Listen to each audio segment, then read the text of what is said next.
All right, so as Ariel has already mentioned, we had a little break for 3 months. They were asking us as we are coming back to teach here again if we're going to have a summer break, but we never actually have a summer break. So when we come out of retreat, of 3 months retreat, where we do have a break, then we will be teaching for all the Thursdays outside of the Rains retreat. And I just felt it might be a good idea to mention a little bit more about the Rains retreat. Probably when I was here last, I might have already mentioned a bit as well, but it's just a time where we focus our energies more on meditation, more on peacefulness, more on kind of understanding what's happening within our own minds. And one of the things which is very helpful when we do that is to reduce a lot of the things that we would otherwise do.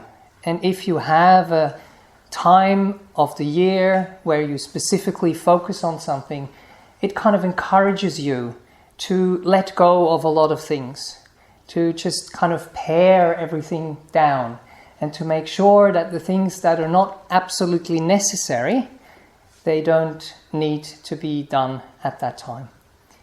And when that happens, we are able to gain a bit more clarity, gain a bit more kind of cut through the noise, or even just calm down the noise that otherwise happens in our lives. And I mean, I don't know how it is for yourselves, but if we don't have these periods of times during the year where we emphasize it and where we take the time, it's so easy that it gets lost. If we don't emphasize and make sure that we have times of rest, have times of meditation, even during our week or during our day, and we kind of block out those times and we make sure that we don't give them up too easily, then we can just kind of slide into kind of habits that are not so helpful, that are not so useful for us. And one thing that always kind of strikes me is that once we have taken that time out, once we made a certain commitment, and once we've done that for long enough to actually experience in our own hearts, in our own minds, what that means, then we know what the value is of it. And hopefully that doesn't get plastered over with all the stuff which is happening. We now come out of the Rains, and coming out of the Rains, of course, there is more stuff that needs to be done. I mean, even just the day for me today was much, much more busy than a normal day during the Rains retreat, where I basically had to do almost nothing all the time, come out and be there for the meal, and interact with the lay people for that period of time. But the rest of the time I didn't actually have, just some little duties of cleaning things that are simple and that are easy to perform with your body, and that are actually easy for the mind as well. So if the mind is quiet, if the mind is calm, it's basically just something you do with your body. It's not something that kind of takes up a lot of energy of your mind, if the mind is quiet. If the mind is not quiet, then of course all these things are standing in the way. So you are actually doing something very simple, like mopping the patio, which is one of my kind of chores that I do every morning. Blow the leaves, take the snails, especially when it rains. We have so many snails everywhere. And, you want to take care and put them away nicely so they don't get injured or hurt. But the question is, can you just do that? And do it in a way where you're energized, where you're happy, where you are aware, where you know what's going on? Or are you actually caught up with all this noise internally, talking to yourself, figuring out what's going to happen in the future, thinking about what has happened in the past, all these kind of things? And meditation and this beautiful Buddhist path is actually something which can give you that experience of having that quietude, having that silence, and then living from that place, So, I had some appointments as well, and had to be driven to those appointments, and was sitting in waiting rooms and things like that. But something that you build over a longer period of time will also stay with you for a longer period of time. And if you're able to kind of maintain that, then you can go out into the noisy world, but because the inside is still quiet and it's still peaceful, the noise can't quite reach inside if you are able to be a bit secluded, a bit aloof from it. But the trouble is, of course, once it starts to break in, then it kind of destroys that peace, and it destroys that silence, and then we start to kind of flow out into the world again. And that's something we basically learn over longer periods of time, how to keep that peace, how to nourish it, how to cultivate it, and then how to protect it so it doesn't get lost so easily. So that's more of an introduction that I wanted to do in the beginning, but I actually usually think of a little topic of something that I would like to share. And what came up for me during that meditation, or that retreat period especially, is the word purification and the word Dhammification, which I actually made up myself, so I will have to explain a little bit more there. But purification basically is probably something that you're quite familiar with, but in the context of the Buddhist path, it's actually one of the summaries of the Buddhist path. It's all about purifying, purifying, purifying. And you've probably already heard a little bit of that from what I was sharing with you in the beginning. And we purify the mind. The mind is the most important thing, because that's where all the other stuff is coming out of, flowing out into the world. So we purify the mind, and if we do that well, then we're also purifying our speech, and then we're also purifying our actions. That's the thing which flows out. If we don't have a motivation, if we don't have an intention, if we are not kind of driven in some way from somewhere, which is the mind, which is holding all the strings, then it doesn't show up in our speech, and it doesn't show up in our action. But one of those things that we know, like in the worldly terms of purification again, is the purification of our clothes and the purification of our bodies.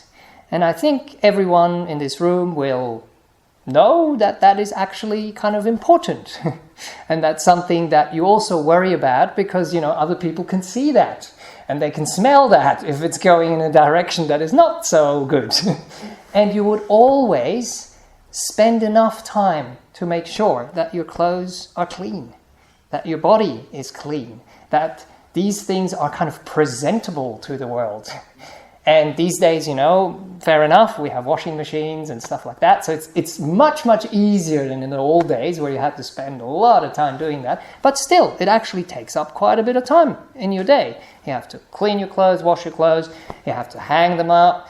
Then it's a rainy day. If you don't have a dryer, you have to wait for longer. And it does actually take up a little bit of time. And the same thing with our bodies. We have to brush our teeth, we have to shower, we have to go to the toilet, all these kind of things. And we don't really question that, because we are concerned about not kind of being perceived as clean, as proper, as nice. But now there is another layer to this as well that I've mentioned before, and that we consider the most important part, and that is our mind.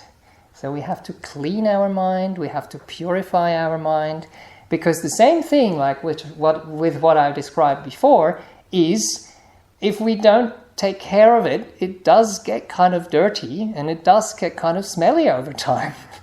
And it leaks out through our speech, it leaks out through our actions, and it kind of, puts off the people around us.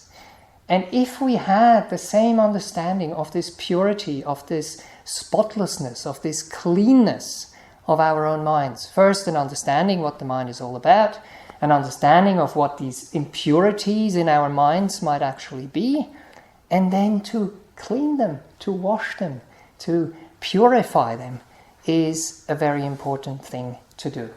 And I did write down a couple of notes as usually, just to make sure I cover it nicely. So, what could those impurities or these blemishes or these stains be?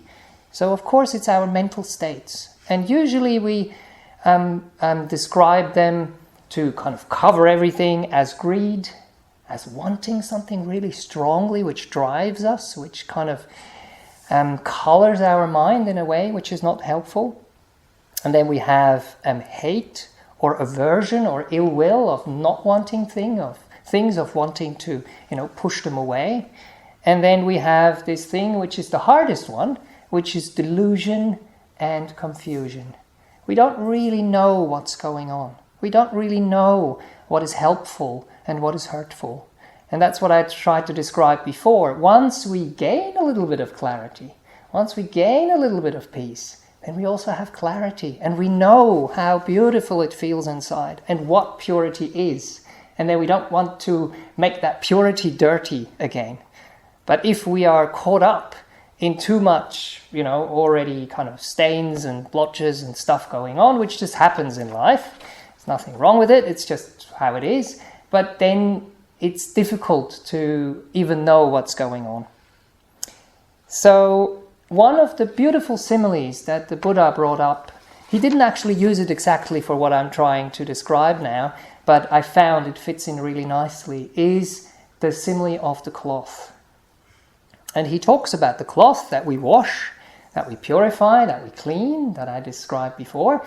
And now comes the other part, the Dhammification, that I have to explain a little bit more. Now you take that pure, clean cloth and you dye it. And if you dye a cloth which is impure, which is not clean, what is going to happen? It can't absorb all the beautiful color that you actually are trying to bring into that cloth. And especially the bits that have the dirt or the residue or things in it that, some kind of particles that shouldn't be in the cloth, they prevent you from having that color seep in and be absorbed by the cloth. And that's the Dhammification process.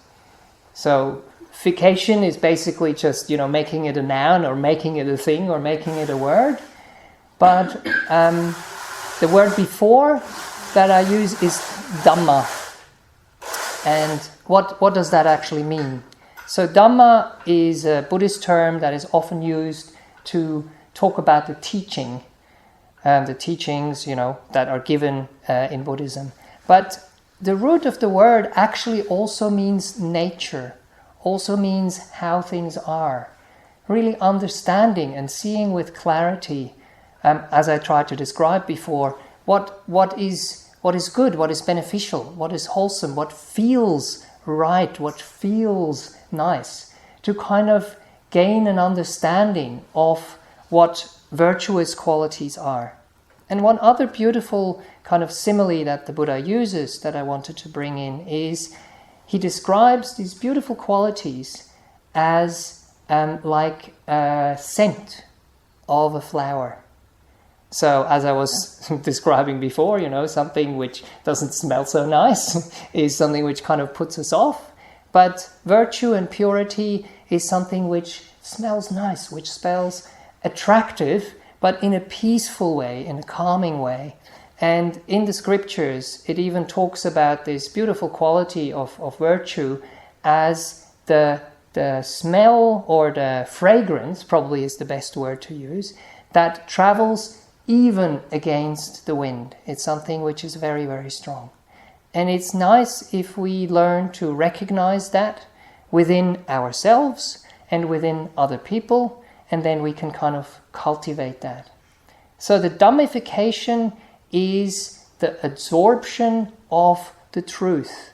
It's the absorption of peace, of calm, of clarity that arises in our minds as we practice. It's also the joy, but it's like the spiritual joy, rather than the worldly joy. The worldly joy very often comes from running after things, trying to get things because we don't feel happy, we don't feel content, and we try to somehow kind of fill that void in getting things and getting a little blip of some kind of happiness for a little while.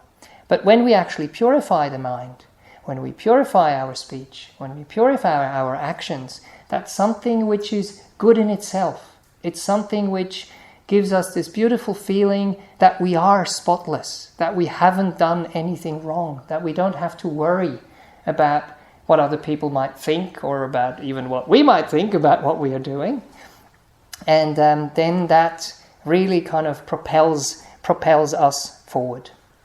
One other simile that I wanted to share before we do a meditation together, because that is specifically mentioned in terms of the meditation, is the simile of the sappy piece of wood. And now for that we need to understand a little bit what was happening 2,500 years ago and not today. So today if you want to make a fire, you basically just take a lighter or you take some matches and that's it. It's very easy.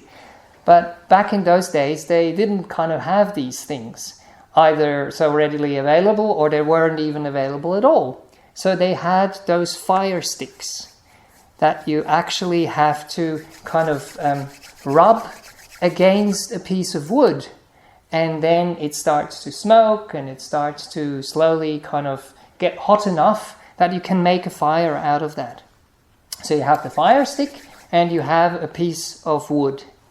Now, the Buddha gives us the simile of a piece of wood which has either come straight from the tree and it's very fresh and sappy because of that. No way you can make a fire with that because it's too wet. So you actually have to dry it out. But the main point of the simile is that even if that piece of wood is dried out a little bit, but then for some reason it gets swept into a river and it gets all kind of sappy and wet by all these worldly kind of energies and these worldly, whatever fluids that are in that water, then it's very difficult to meditate, to make a fire with it. It's very nice in the scriptures. The word jayati is actually a word which is used for meditation, but which is also used for fire. It's like the same word. So you need that kind of fire to be able to make the heat and the fire. And that water is that thing that I was trying to describe at the beginning. So if we are living in the world, if we are living in the noise, if we are living in all these kind of mind states that just kind of take us on a ride, basically, they make that stick that we need to use to make a fire wet and sappy. So first step is we take it out of that water. And we keep doing that again and again. And it will, kind of somehow slide back into it because we're living in the world. There is stuff which, influences our minds in a way that we don't really want to. That kind of, soils our minds in that way. Makes it a little bit kind of unclean. So we do that. But even if it's been out for a little while and it hasn't been out for long enough, there is still enough of that worldly kind of energy in it that makes it damp, that makes it wet. So even if you try to make a fire with a fire stick, it's really, really hard. And you might get a little bit of heat, which is okay, but it's not enough heat to actually make a proper fire and to actually really meditate. So that's the second step. So we remove the mind from those worldly situations that we are in. We seclude it a little bit and do that every day or do that for a longer period of time. Great. But as we do that, very often what happens, and especially if we're not trained, is even though we are separated from all these things, even we are separated from those thoughts that are not helpful, from the world, from the stress, what do? We think about it. We ponder on it. We kind of go like, how can I solve this problem next time when it arises, rather than allowing all that sap, all that water to drain out, to get clarity, to get peace, to get the cloth prepared enough, clean enough, that it can really take the Dhamma in, that it can really take the truth in, that it really can be taught by reality. And that's the third step. So we've taken ourselves out of the world physically, and then we do the same thing mentally. We withdraw. As we will do in the meditation, we just say to those things, now is not the time to think about these things. And we drop them, we put them down again and again and again. And then as we do that, we have these longer dry patches, or these longer patches of this stick being able to dry out. And then we're in this third stage of that simile where it's dried out enough, and it doesn't actually take too long with that rubbing stick. You get the information, you get maybe a little bit of guidance, and then you get some heat, some joy, some inspiration, and then you can actually make a proper fire with that. And that's what we will hopefully be able to practice a little bit in meditation together now. I just had one little quote that I heard in another talk that I found really, really nice. So let me just find that. Yes. Because if we reflect, so I read it out first. Who in their right mind would continue any unhelpful or unwholesome thoughts, speech, or action, knowing the consequences, and if we actually had a clear choice in the matter, we would never actually carry on with that. But what happens is, usually we do. We still do these things at times, right, isn't it? And the question is why? Because we don't really have enough purity that I was describing now. We don't have enough distance, we don't have enough clarity and enough energy available to ourselves. And in Buddhism we usually call these things two things. With purifying your mind, with teaching your mind what reality is and what is actually wholesome, you move towards this beautiful thing of mindfulness, of having clarity, what's actually going on, of having joy and energy in your mind, and then also having the teachings available of what is actually helpful, what is useful. You're having the wisdom and the understanding, and then you can actually do it. Then you have that choice. But all these kind of things have to come together. So we shouldn't blame ourselves if we are kind of, too weak or too kind of fogged out in our mind in some kind of situations, and things just happen, so to speak, because the causes and conditions haven't been put in place to be able to kind of take a different path. But then we realize, okay, I didn't have the strength, I didn't have the purity, I didn't have the clarity, I didn't have the information how to deal with those mind states or to understand what's actually going on. So we teach the mind, we train the mind, we purify the mind. And that's that kind of color seeping into the cloth. And then we're able to kind of turn the corner and move in the right direction. Anyway, so that's a few words for you at the beginning of the session here to give a little bit of an understanding what's all going on in the Buddhist teachings. But now we actually want to practice that together in meditation. Can I ask, is there anyone here who hasn't meditated before? No? Okay, that's great. Anyone who feels half an hour of meditation is long? No? Okay, that's great. And even if people come and haven't meditated for a long time, they often tell me, we guide the meditation, they're like, what? It's already over?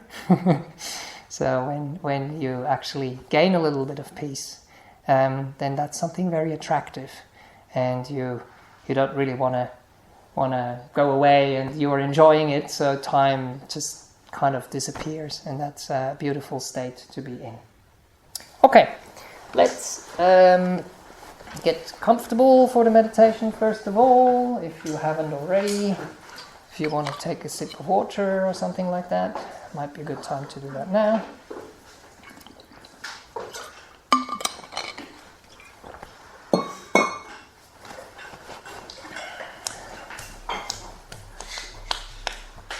So most of us are sitting on chairs, so I encourage you to kind of sit a little bit like myself, which means to just have both of your feet kind of planted on the ground nicely, so you don't kind of cross your legs when you're sitting on the chair.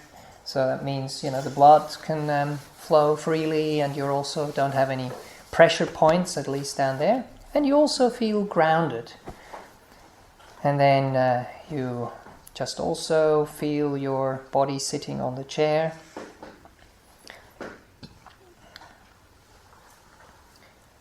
And as we sit, we also make sure that we are, fairly upright, which helps us to be wakeful, which helps us to be present. But it's important that we are not stiff, that we're not forcing the body too much. So we might stretch it a little bit, to make it kind of straight, but then as we've done that, we let go and we allow it to kind of fall into a comfortable position where the body can be held upright but without force.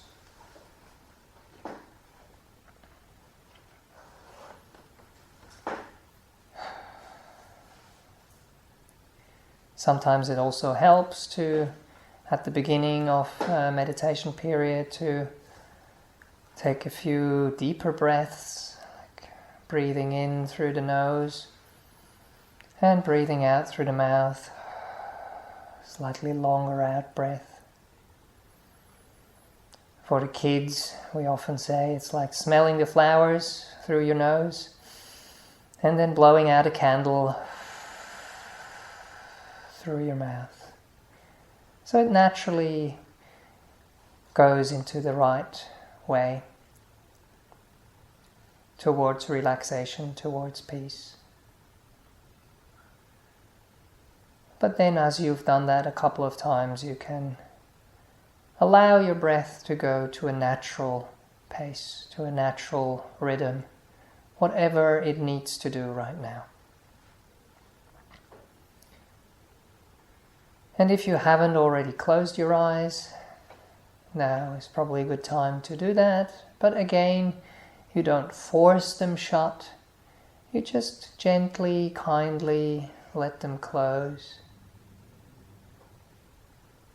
If you're not so used to that, you can just almost close them and have a little bit of light coming through still, especially if you are a bit tired. That can help with a little bit of wakefulness. But the main thing is that it feels comfortable, that you feel safe, that you feel at ease.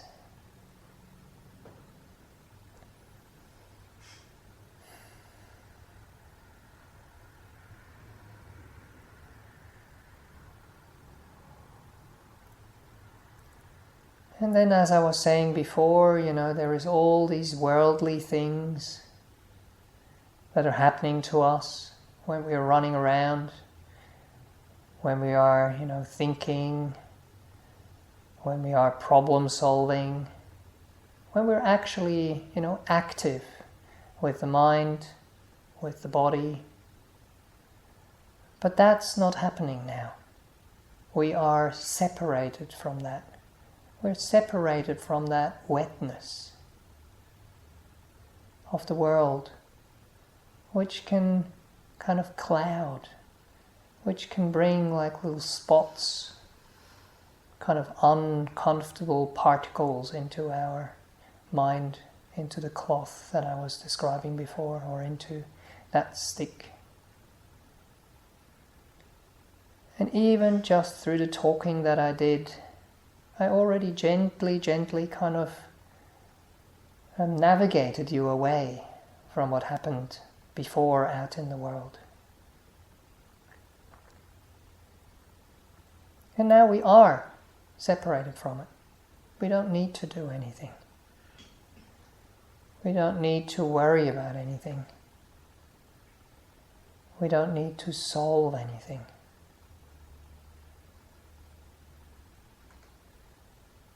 So we allow these things out into the world which stimulate our senses, which kind of carry us away, which lure us out into the world, to just stay out in the world. They can't reach us right now. We are physically separated. And please don't worry, they'll be right there for you after this session. So they will come back by themselves. We don't need to go there and drag them back in.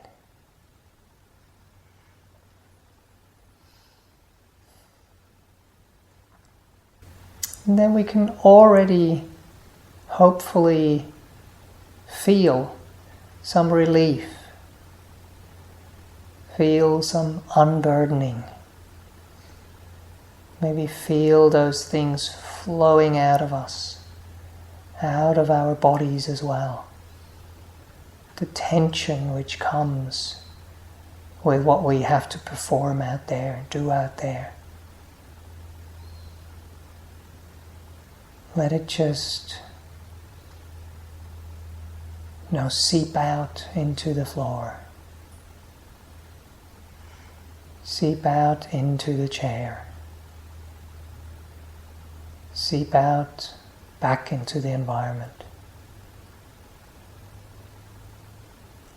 Or like with the water in the stick, when the stick is left out to dry out, it just by itself evaporates, gets drawn out, back into the world where it belongs.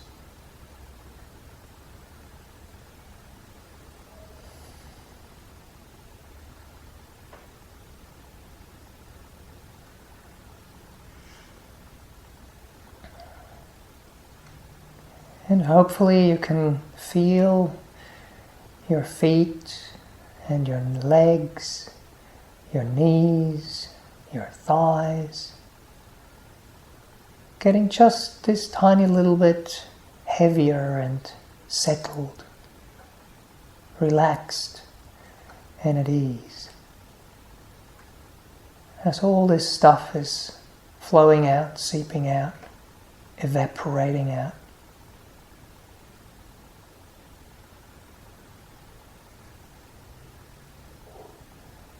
And then the same with our hips. Have our hips relax,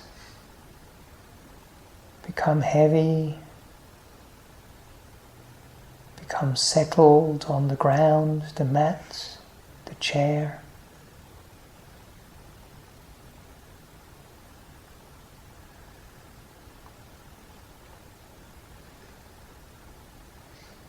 And any tension which might be there,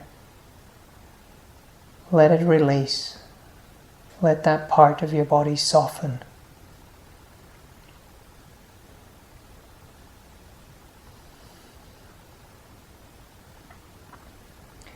Then we can move into our bellies, into our lower backs.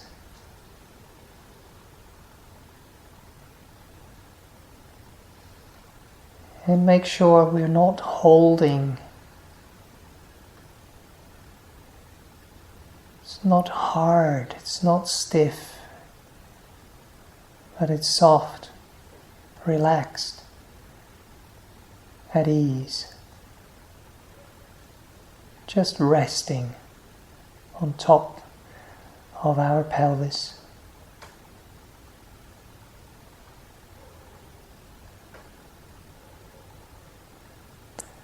And allowing all the organs on the inside to just do what they need to do without interference, only with gratitude and care.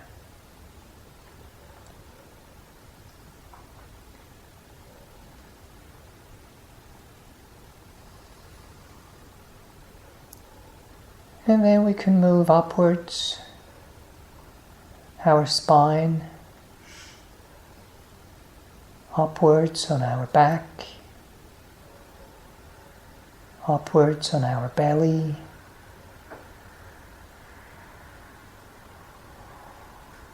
relaxing, letting things settle.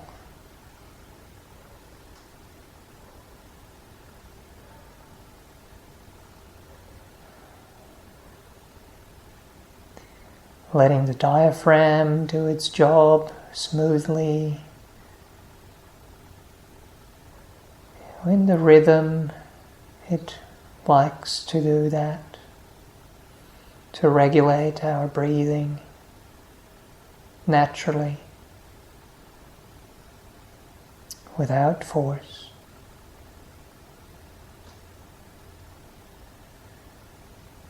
And then moving into our chest, feeling our rib cage, feeling the rest of the spine, the upper part of the back, and allowing the heart to just freely beat as it needs to.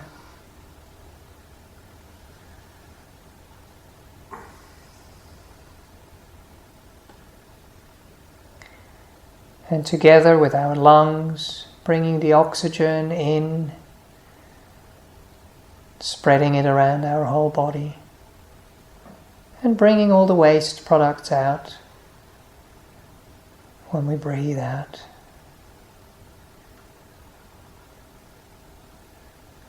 Lungs and the heart working together.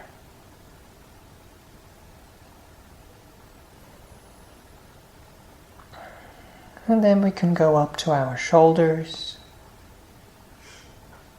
allowing them to go backwards a little bit, downwards a little bit.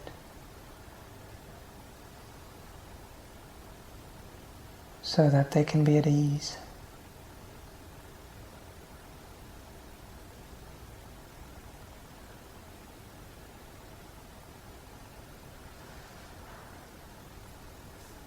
Having an open chest,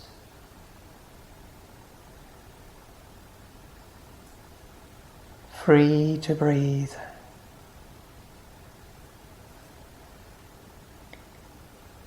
And then we can feel our arms on the left and on the right, the upper arms, the elbows, the lower arms, the hands, all the way to the fingers.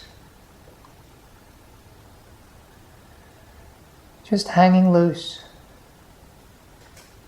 resting in our lap or on our thighs or wherever.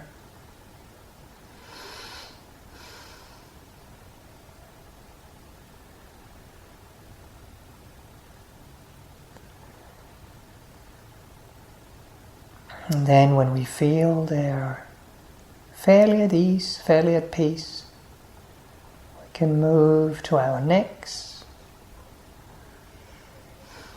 maybe tuck our chin in a slight little bit and stretch our whole spine and the neck, and then release and let it find a comfortable, balanced way of being.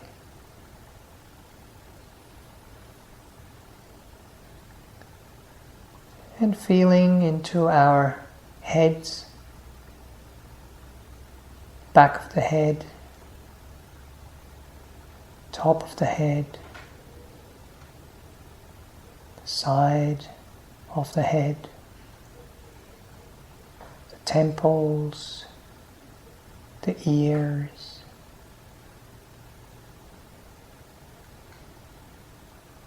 and then finally relaxing our faces. Relaxing the forehead, smoothing and softening the brows, the eyebrows.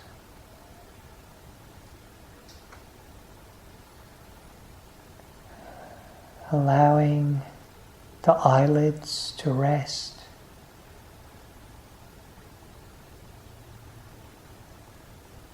eyes to rest in the sockets.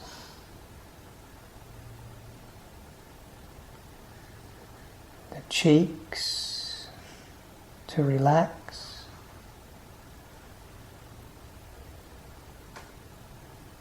As well as the nose. And then our lips. Maybe we can actually feel how the lips are gently, softly touching each other.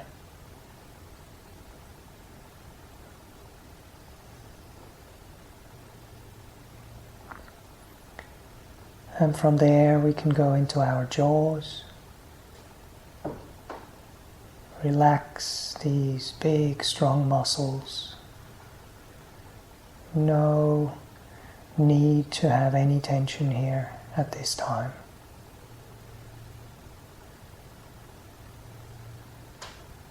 And then also relaxing the tongue and relaxing the throat.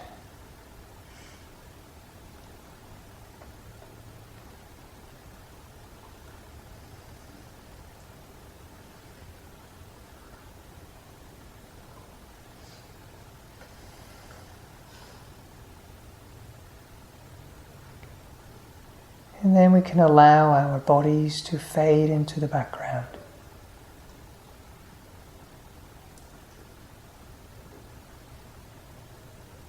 Because there's nothing they need to do right now. We can actually let them go. Let them fade away.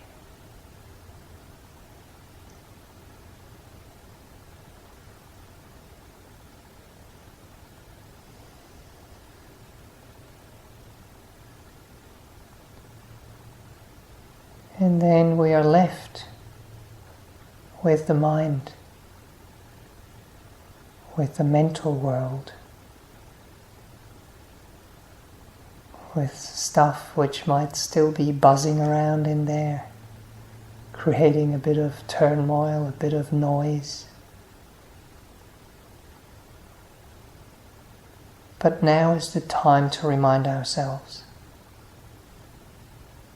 all that worldly stuff is not needed right now.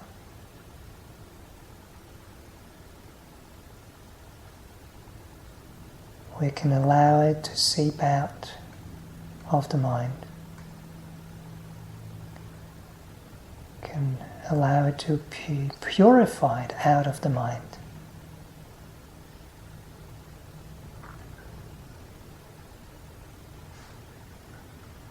Washed out, like when we wash a cloth with soap and water.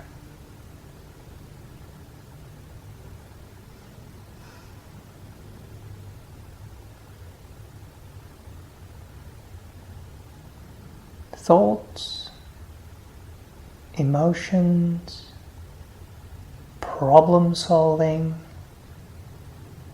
expectations, fears, any kind of tension is not required at all right now.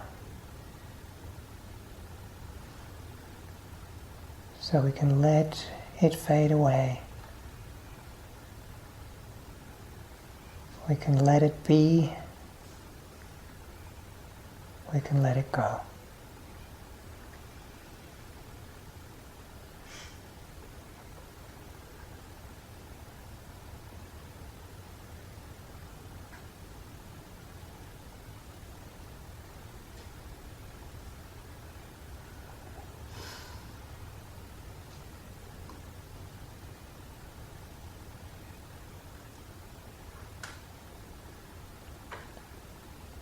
Realizing with clarity and wisdom that these are just echoes from the past.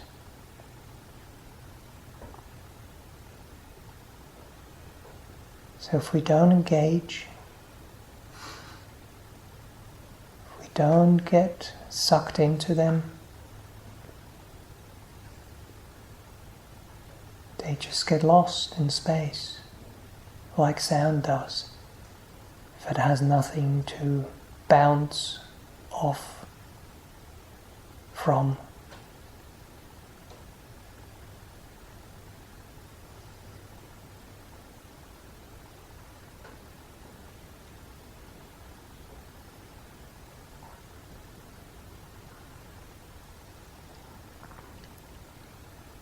And then we allow these beautiful qualities of peace,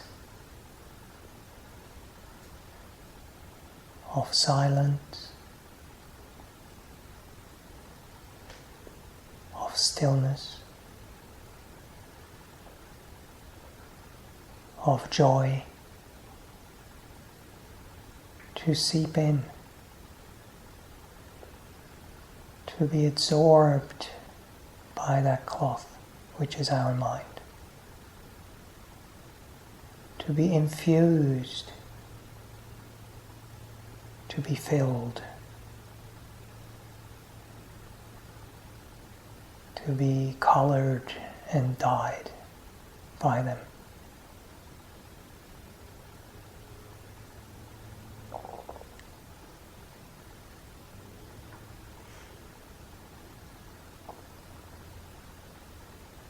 So let us sit in silence for a little while to really soak them up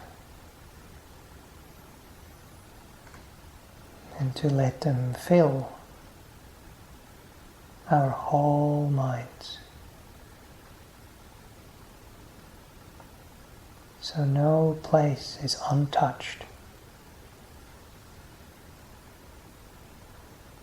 No place is free of this beautiful dye.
And as we gain more clarity, more energy, and more settledness in the mind,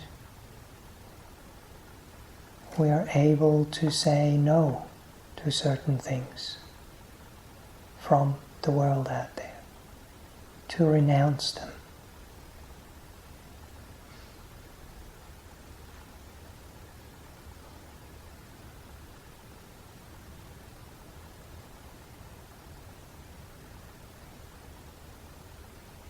To say yes to peace, to stillness, to ease.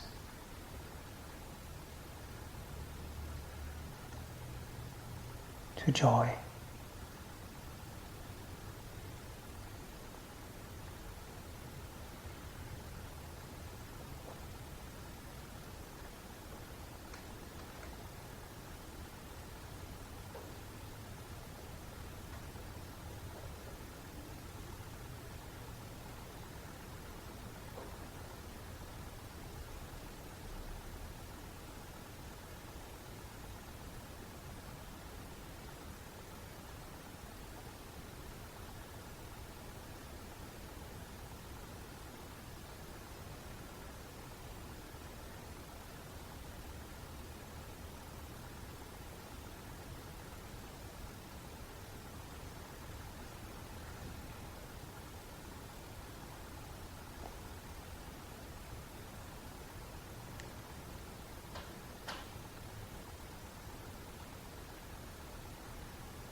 And as we draw closer towards the end of the meditation period, now is the time to really feel once more. Feel our minds. Feel what has happened to the thoughts, movement in the mind, the kind of discontent that usually runs our minds and our lives. To also feel the body. Feel the ease, feel the peace in our bodies, the relaxation, the ease, the softness.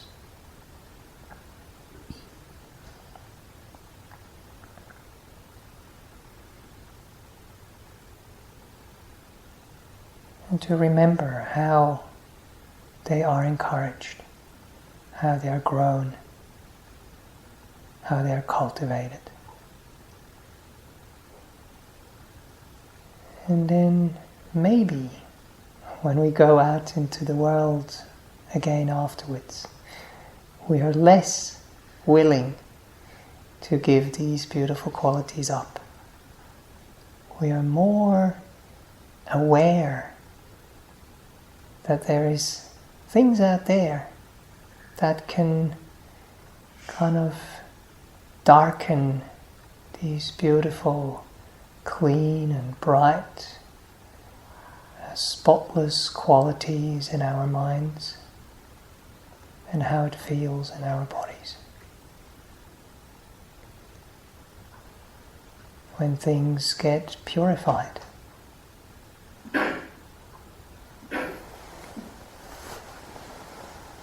Leave your eyes closed for another little while. I'll be ringing the bell 3 times to slowly and gently take you out of meditation.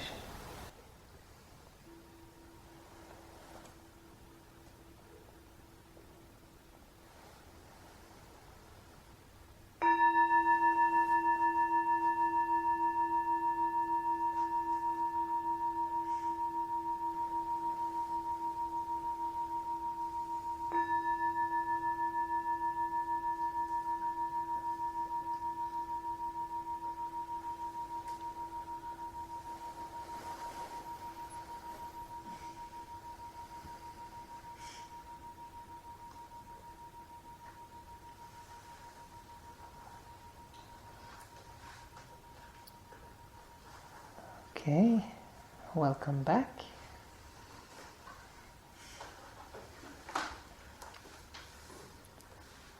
We had a little bit of a longer introduction this time. So I wanted to give you the opportunity to have a nice stretch of meditation as well. But I also wish to give you a bit of time if there are any questions or any comments or anything you would like to share at this stage.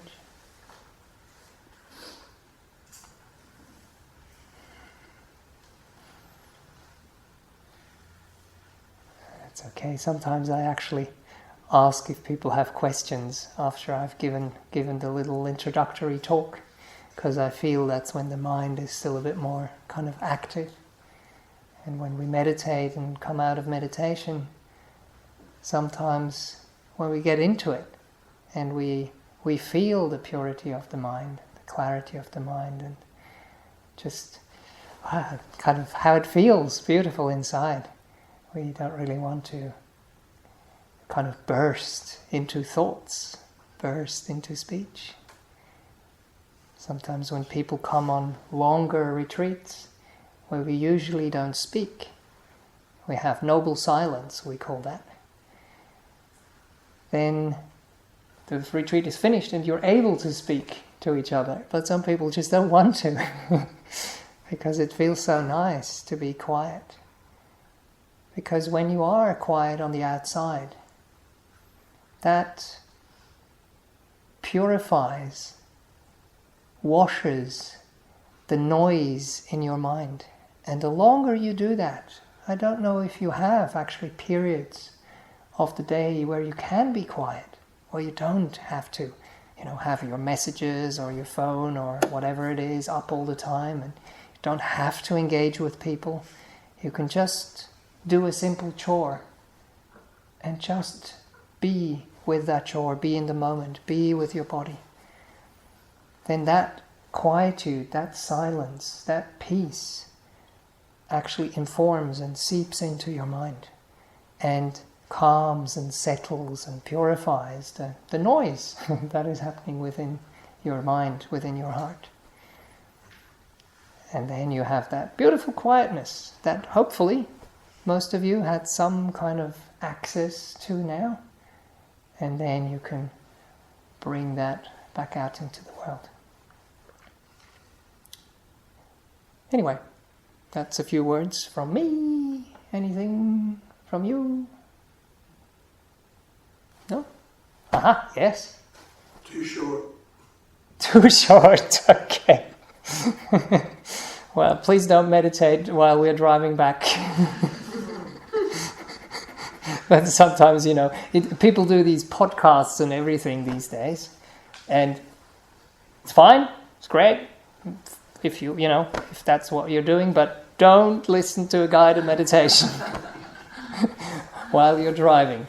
And really get into that, because that's when the senses shut down. That's when we separate from the five senses, which, engage us with the world out there. And when we're driving, we need that. But we don't need the noise inside. So if we can have that, then we can actually drive and be clear and be joyful even while driving. And we don't get easily angry when something happens that we think shouldn't be happening. Like people cutting in front of us, or getting the parking spot that we just wanted, or all these kind of things. It's kind of weird that we fall into that trap all the time. Even if you're late, if your mind is all worked up about it, you're not going to get there faster. It's much, much more likely that you're actually going to make some mistakes that cost you more time. So it's again this thing, once you train the mind, you realize this is not useful, this is not helpful, this doesn't serve me. And then if you have enough energy, then you can actually change the course. Are the quokkas back? Oh, yes. Oh, yeah, oh, yeah, they're there.